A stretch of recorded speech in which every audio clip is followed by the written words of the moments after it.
All right, so section 2, we're going to talk about adding whole numbers. And we do have some learning objectives here, which is just understanding addition notation, then adding whole numbers, the process and the technique that we do that, translating word phrases to math notation, and then finally applications.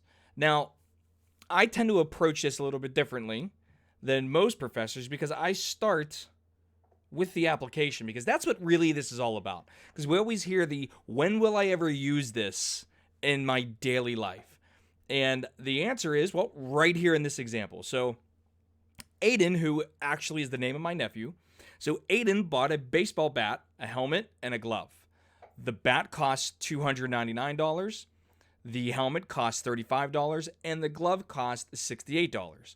What was the total cost of Aiden's equipment? So within this problem, I would have to imagine that we could figure this out without me explaining anything. But there's a lot of information contained inside this problem. And my goal is to get us to transition from not liking word problems or application problems to looking at them and going, okay, maybe I still don't like them, but I can definitely do them. In other words, I want you to build that confidence within yourself to be able to look at a problem and go, I'm confident I can do this. Doesn't mean I like it though, but I know I can do this. So there are a lot of things happening within this problem, okay? And quite possibly the most important word throughout this entire situation is right here. It's the word total. And what we're going to learn a little bit later is total means to combine or to add everything up. So we're going to come back to this problem at the very end of the lecture. What we're going to do is we're going to start off with our very first topic. Okay? And our very first topic is nothing more than just addition notation.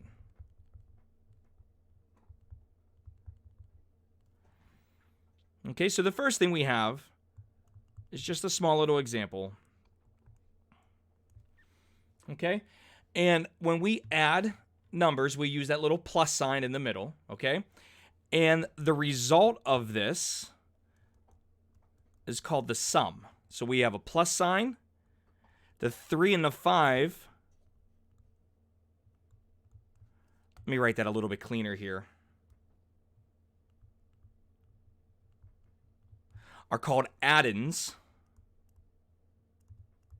And when you total something, which is this equal sign, that's what that represents. When you total something, you get its sum. Okay, so the next thing I want to go over, which I got to scroll up here real quick, is just part 2, which would be called adding whole numbers. So what I will do first is I'll start off with just a simple example, and then I'm going to transition into the general way that we do this. So, for example here, let's say we wanted to find the sum of 3 and 2. Okay? So what this looks like in addition notation is going to be just 3 plus 2. And a way that we could think about this is by using what we call a number line. So a number line is just a line, left and right. You could put 0 wherever you want. Traditionally, we put it in the middle, but you can put it wherever you want. And as you could see here, I am listing out the whole numbers, starting at 0 and just continuing on to 9. This arrow on the far right-hand side means to keep going. Okay? And when we're asked the question, find the sum of 3 and 2, you can look at this as in, okay, well, if I'm standing on the number line at the number 2, or I'm sorry, at the number 3, and I'm adding 2, I'm increasing my value, or you could think of this plus sign as move to the right. And how many spots are we going to move to the right? A total of 2 units. So now I'd be standing here at the number 5. So 3 plus 2 equals 5. Now, there is this very special property in mathematics. Now, A property, and you're going to hear this a lot.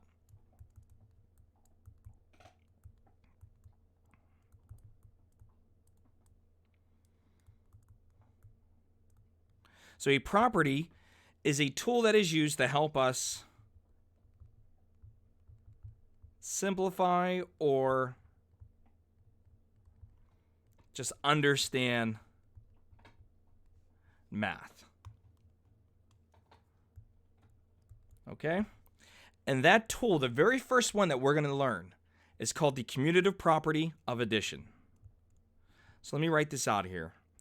And many of us already know what this is. Maybe you didn't know its name, but many of you have already known this. You figured it out a long time ago. But what the commutative property of addition says is that changing the order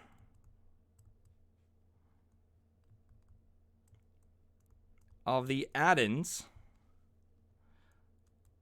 we're going to call them A and B, does not change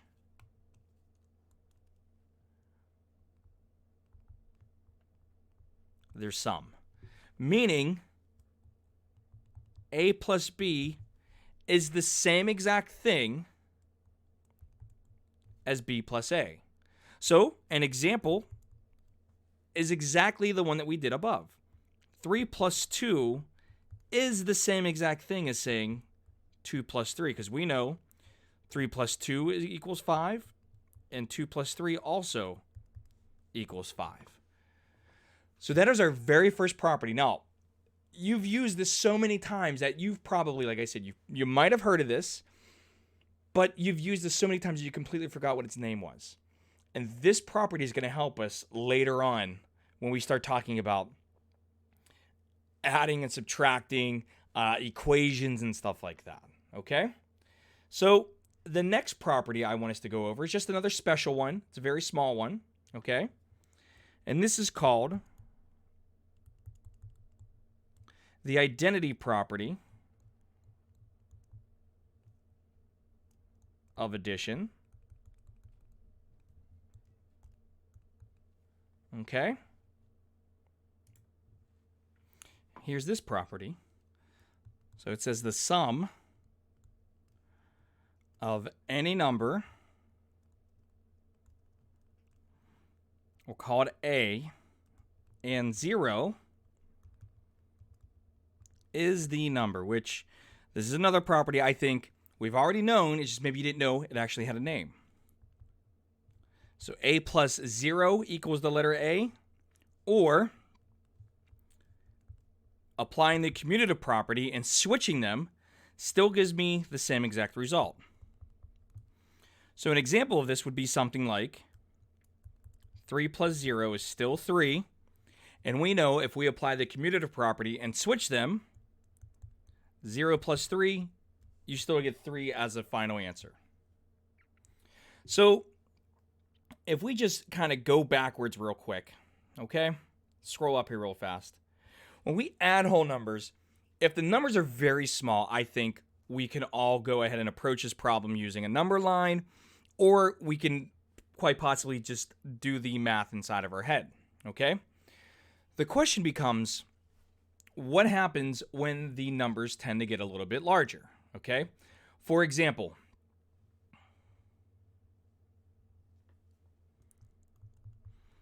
if I just wanted to add 28 plus 31, okay?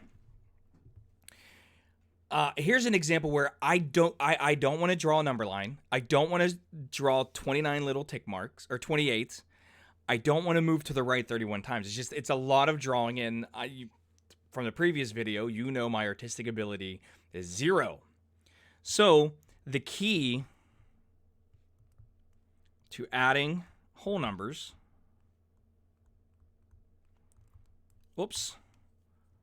so here's our key to adding whole numbers, is to align the numbers using place values in columns. So what I mean by that, and we've all seen this before, I'm going to write the number 28 up top, and then directly underneath, using their place values, I'm going to write the number 31. Now, what I can do, if you notice here, I've aligned the ones column, and I've aligned the tens column. So when I go ahead and add, I'm going to add the respective columns together. So 8 plus 1 would be 9, and 2 plus 3 would be 5, for a total of 59. Okay? The issue becomes, all right, well, what if you have a certain situation like this? Let's add 25 plus 36, okay? So I'm going to approach this the same exact way that I did before. 25 up top. There's the 36 down below. And if you notice in the ones column, all right, 5 and 6, and I'll draw it out in the block method so you can see what's happening here. All right, there's 5 blocks.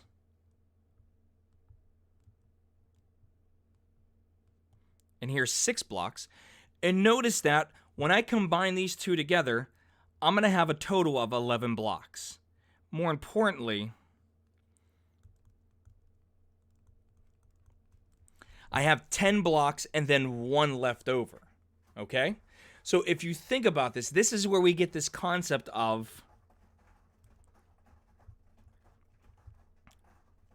oops, sorry, can't spell. This concept of carryover, meaning that when we add the 5 and 6 in the first column together, okay, we're going to put a 1 and then we carry over the 1 because this little 1 up top here really means 10. Like you had 10 blocks that you're carrying over into the tens position. So now we could do 2 plus 3, which is 5, and then we're going to add this carryover of a 1, so we get 61. Okay? And that's this whole concept behind carrying over. All right? So I can even approach a problem like this. What if I switch them? What if I wrote 36 up top and then 25 down below? Well, if we just approach this problem like we normally would, 6 plus 5 is 11. So I'm going to put a 1 and carry over. 3 plus 2 is 5, plus 1 more is 6. So notice I still get the same exact result. That's called the commutative property, okay? And now we're using the carryover method. And that's going to be as hard as it gets, okay? Now, there are actual steps to do this, so let me go ahead and let me provide you with those steps. Okay, so here are our steps just summarized. So to add whole numbers, step 1, you're going to write the number so each place value lines up vertically. Step 2, add the digits in each place. Work from right to left. If the sum of the place value is more than 9, we're going to carry that thing over. And then step 3, just continue doing this from right to left until you've arrived at your answer. So I'm not going to end the lecture, but we're going to end this part right here by doing a couple examples. So 72 plus 89. So let's align based on place values. Now we're just going to add. If we need to, we carry over. 2 plus 9 is going to be 11. And then 8 plus 7 is 15. Plus 1 more is 16. So 161. Here's our next example. We can make our numbers get a little bit larger. 324 plus 586. So once again, all we're going to do is just keep things nice and organized. We're going to write large. We're going to line up vertically based off place value. We add straight down from starting on the far right-hand side, going to the left. 4 plus 6 is 10, carry the 1. 2 plus 8 is 10, plus 1 more is 11. So write a 1 and carry over the 1. And then 3 plus 5 is 8. And then add 1 more, which is 9. Perfect. Okay? So let's go ahead. Let's do a couple more examples. So how about 5,837 plus 695? Once again, we're going to write 5,837 plus 695. Now, one thing you're going to notice is sometimes I write like a little space right there, and that space is just to help me remember the place values and the periods all grouped together. If you wanted to, you can leave that comma there. That's totally fine. Okay, it's up to you. Now let's just go ahead from right to left. 7 and 5 is going to be 12. 3 and 9 is 12, plus 1 more is 13. 8 and 6 is 14, plus 1 more is 15. And then 1 plus 5 is going to be 6, for a total of 6,532. Okay? The only way I can make this, I guess, more difficult for us is by giving you, like, more things to do. Like, for example, and this will be our last one. Let's go ahead and let's add 53,762 plus 196 plus 7,458. Okay? So a lot of us would probably just leave this the way it is. We would write this in our column format that we're used to.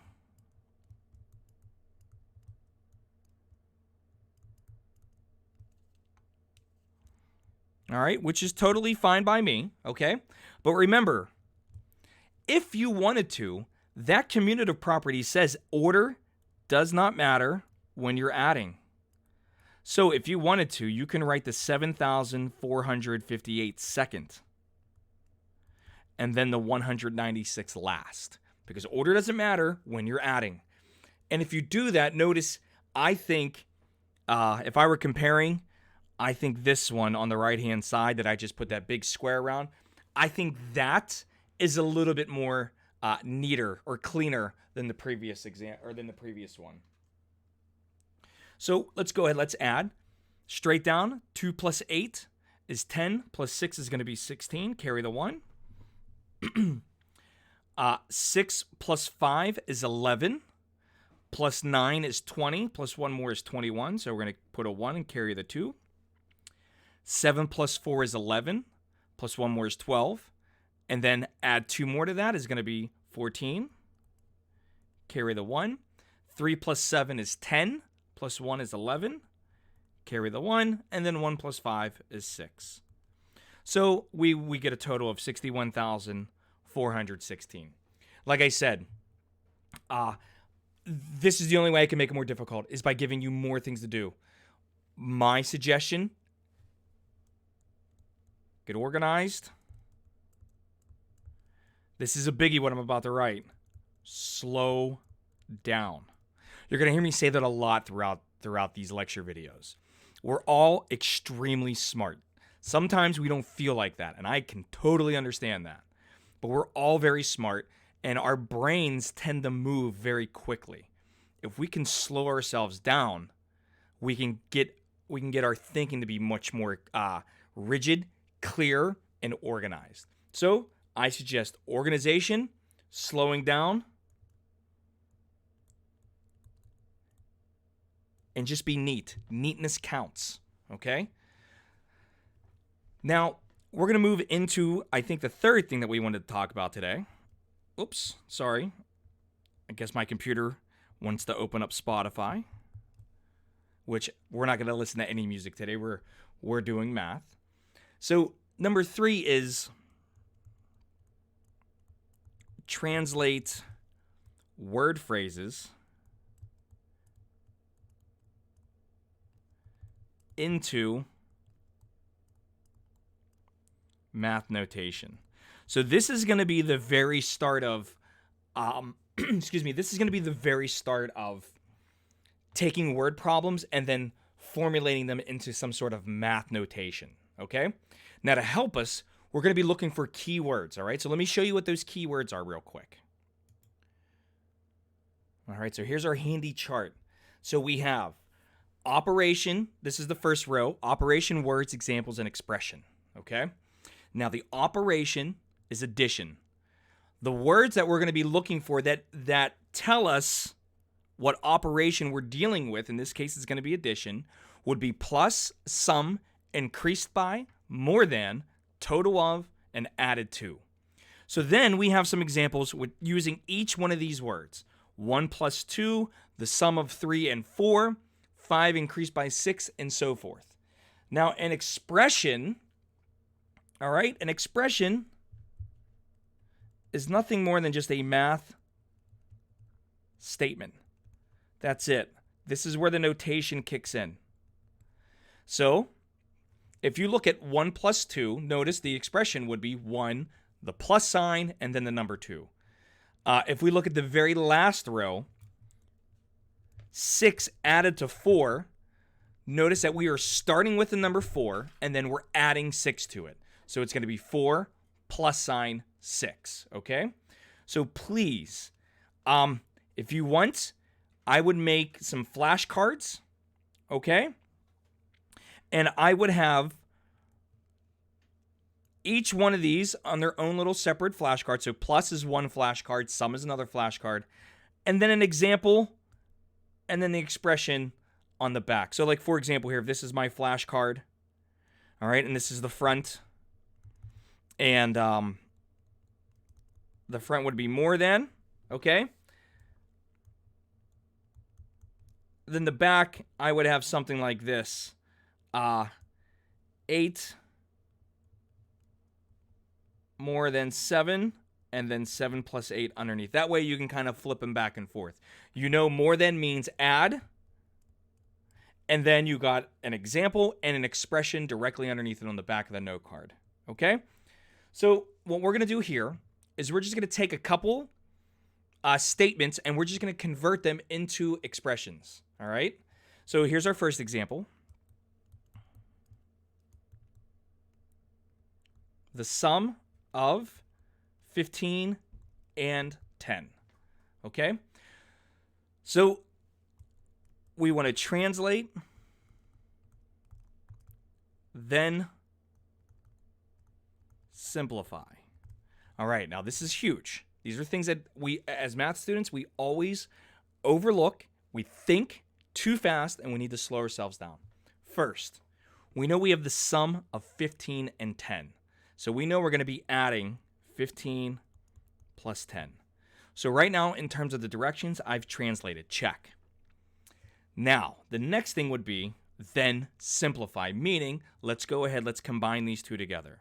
So, all right, 15 plus 10 in my vertical format. 5 plus 0 is 5. 1 plus 1 is 2. So I get a result of 25. Now, some of us may have wanted to put an equal sign. Okay?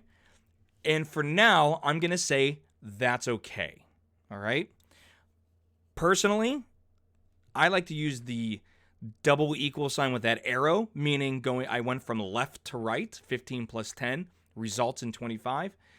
And the reason for that is when you see the word simplify, there is no equal sign. All right? And you're going to see that a lot throughout the semester. You're going to see the word simplify. All right? Let me show you another example here, all right? Let me show you another example. And hopefully you'll see what I'm talking about. 28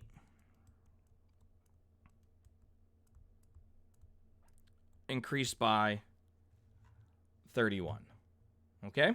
So for this, I'm going to translate first. So let's translate. And then we're going to simplify.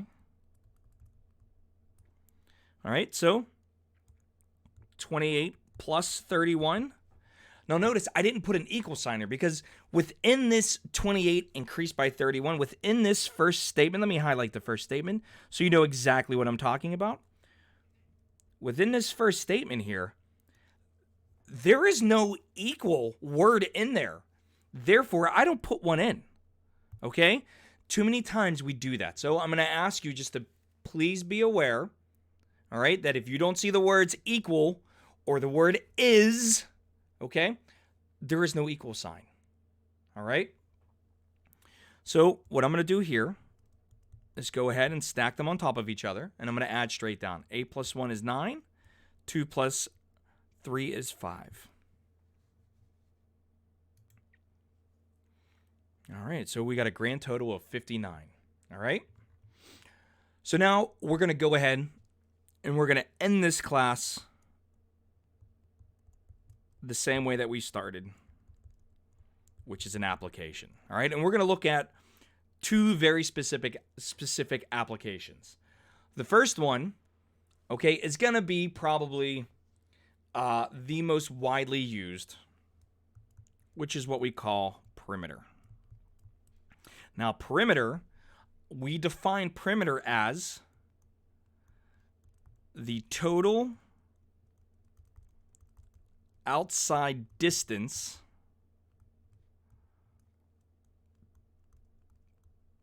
of a shape.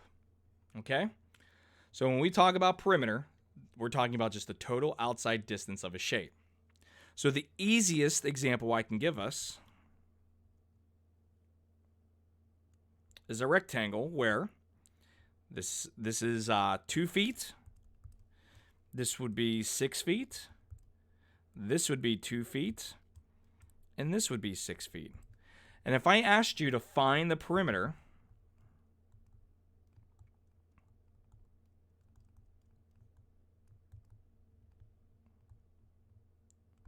of the shape, what you would do, or the easiest way to approach this, would be to kind of put a little dot on a corner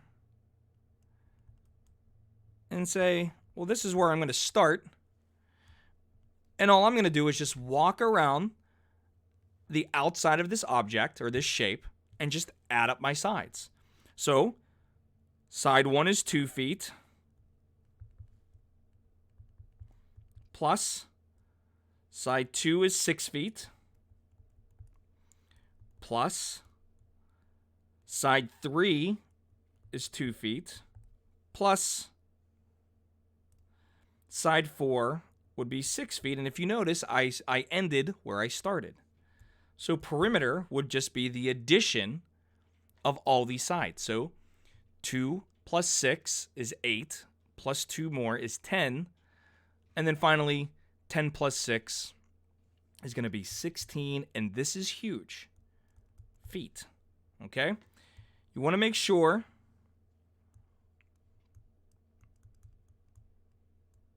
you always include units. Because I don't know about you, I would much rather walk 16 feet than walk 16 miles. Big difference there. Okay? So remember, perimeter is nothing more than the total outside distance of a shape. Let's look at another example here. All right, so here's our second example. And we're just going to find perimeter. And I took this directly from your book. That's why it looks all nice and neat. Like I said, the best thing to do, put a dot, draw a little stick figure of yourself, and then just start walking. Perimeter is going to equal 24 feet plus 4 feet plus 5 feet plus 3 feet plus 19 feet, and then finally plus 7 feet. Okay? Now, the hardest part about this is just going from left to right and just adding everything up. All right? I would suggest adding 2 numbers at a time just to keep it simple. All right? In fact, what we're going to do here is this. 24 plus 4 we know is going to be 28 feet. 5 plus 3 is 8 feet. And then 19 plus 7 is going to be 26 feet. Okay? So notice here I'm just grouping them to keep my math very simple. Remember, the commutative property says order doesn't matter. Order does not matter. So I'm allowed to do this. So now I feel pretty confident. Oops, sorry. What I'm going to do here is I'm just going to write 28, 8, and 26. And I'm going to add straight down. 8 and 8 is 16. 16 plus 6 is 22. Carry the 2. 2 plus 2 is 4, plus 2 more is 6. So my perimeter is going to be 62 feet. So make sure you just write like a nice little 62 feet on your page, okay? And then finally, we're going to look at the problem that started this whole lecture off at the very start. So let me go ahead. I'm going to copy and paste that. Okay, I'm back, and here is our copy and pasted problem. So we're going to approach this problem in a very simplistic manner, okay? First, let's go ahead and let's read it. So Aiden bought a baseball bat, helmet, and glove. The baseball bat cost $299, the helmet cost $35, and the glove cost $68. What was the total cost of Aiden's equipment? So the way that I like to approach word problems is I always ask myself, what's happening? All right, and in parentheses, let me write it like this.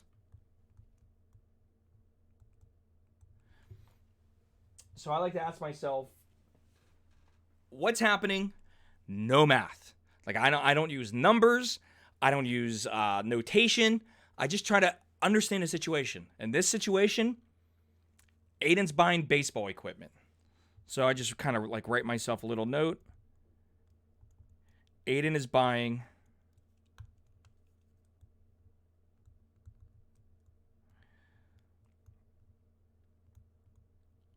baseball equipment. Okay. Now step 2.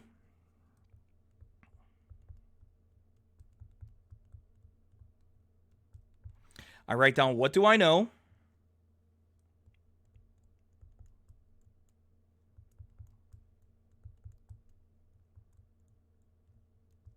And then I ask myself these two simple questions. What do I know? And what do I not know? Okay? So what do I know? Well, I know Aiden's buying equipment, and there's 3 pieces of the equipment. A baseball bat, helmet, and gloves. Like, I know that. What I don't know is total cost. Now, I see that word total, and I sit there and I go to myself, okay.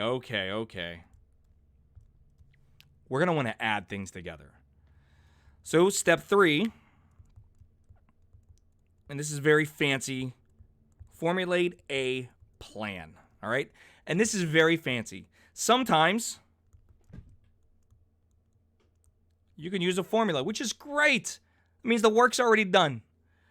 But the majority of the time, you're going to have to look for keywords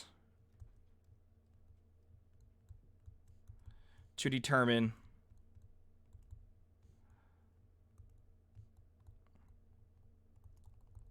some sort of math operation, okay? We know total means add. So let's go ahead, let's formulate our plan. So within our plan here, okay, within our plan, we know we're going to take a bat, we're going to add the helmet, and we're going to add the gloves together, and that's going to equal our total. And the only way we can do that is by knowing the cost of each one of these. So step 4 would be to carry out the plan. Meaning, let's go ahead and let's identify what each one of these are, okay? And then let's add all these numbers together. So we know the bat was $299. The helmet is $35. And then the glove is $68. And when I add these all together, I'm going to get my total. Now, we're going to carry out the plan. We know, since we're adding, we're going to just align based off place value. Keep everything nice and organized. 9 plus 5 is 14. And 14 plus 8 is 22. 9 plus 3 is 12. plus 6 is 18, plus 2 more is 20. And then finally, 2 plus 2 is 4. So my grand total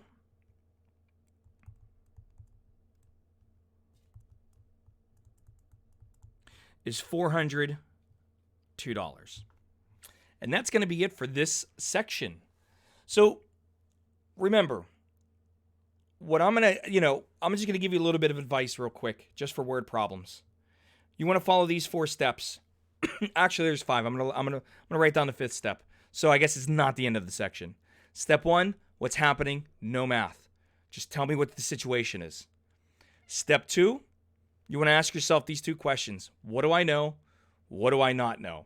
Sometimes step 2 is the hardest one. All right? With practice, you get better. Step 3, you're going to formulate a plan. Sometimes you got a formula. Other times you're going to have to look for keywords to determine what is that math thing or math operation that you need. Step 4, carry out your plan. And then step 5, does the answer make sense? Okay? If I ask you for the speed of a turtle and you come up with 500 miles per hour, something's wrong. I will never, ever throw you a curveball answer or question. Your answers will always make sense. So now, with that being said, this section is over. Good luck. I'll see you in the next one.